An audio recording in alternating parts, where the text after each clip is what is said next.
लेके झोली में अबीर होली खेले चलले महादेव। लेके झोली में अबीर होली खेले चलले महादेव।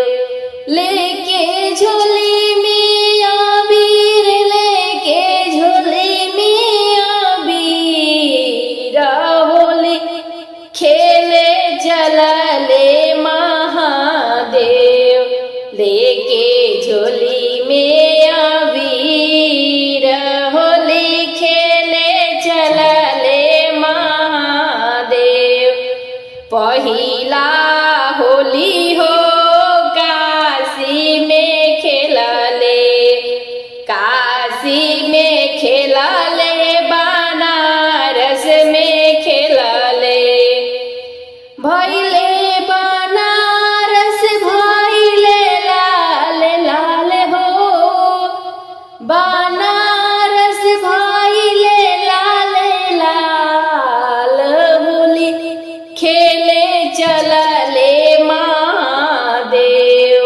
लेके झोली में अबीर होली खेले चलले महादेव।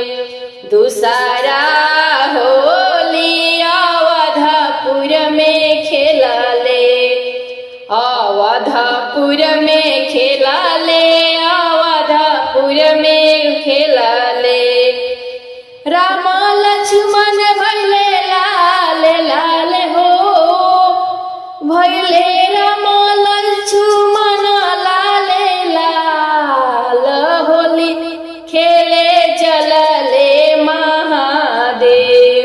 लेके झोली में अबीर होली खेले चलले महादेव।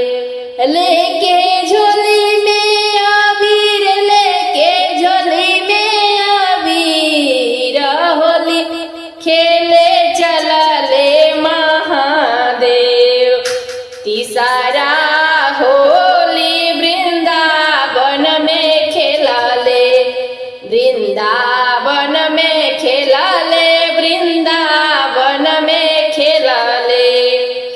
कृष्ण भैले लाल लाल हो, भैले कृष्ण बलिराम लाल लाल।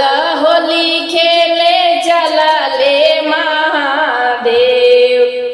लेके झोली में अबीर होली खेले चलले महादेव। कृष्ण बलिराम भैले लाल हो, कृष्ण बलिराम भैले लाल हो।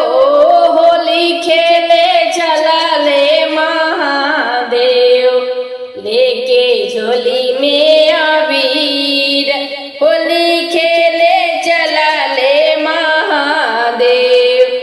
चौथा होली कैलाश में खेलले, कैलाश में खेलले, कैलाश में खेलले। भक्त भगवान भैले लाल हो, भक्त भगवान भैले लाल। होली खेले चलले महादेव। लेके झोली में अबीर होली खेले चलले महादेव।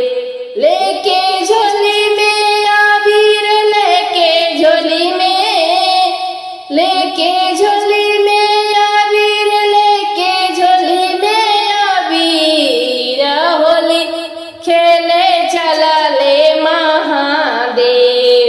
लेके झोली में अबीर होली खेले चलले महादेव। लेके झोली में अबीर लेके झोली में अबीर होली खेले चलले महादेव। लेके झोली में अबीर होली खेले चलले महादेव। लेके झोली में अबीर चले महादेव।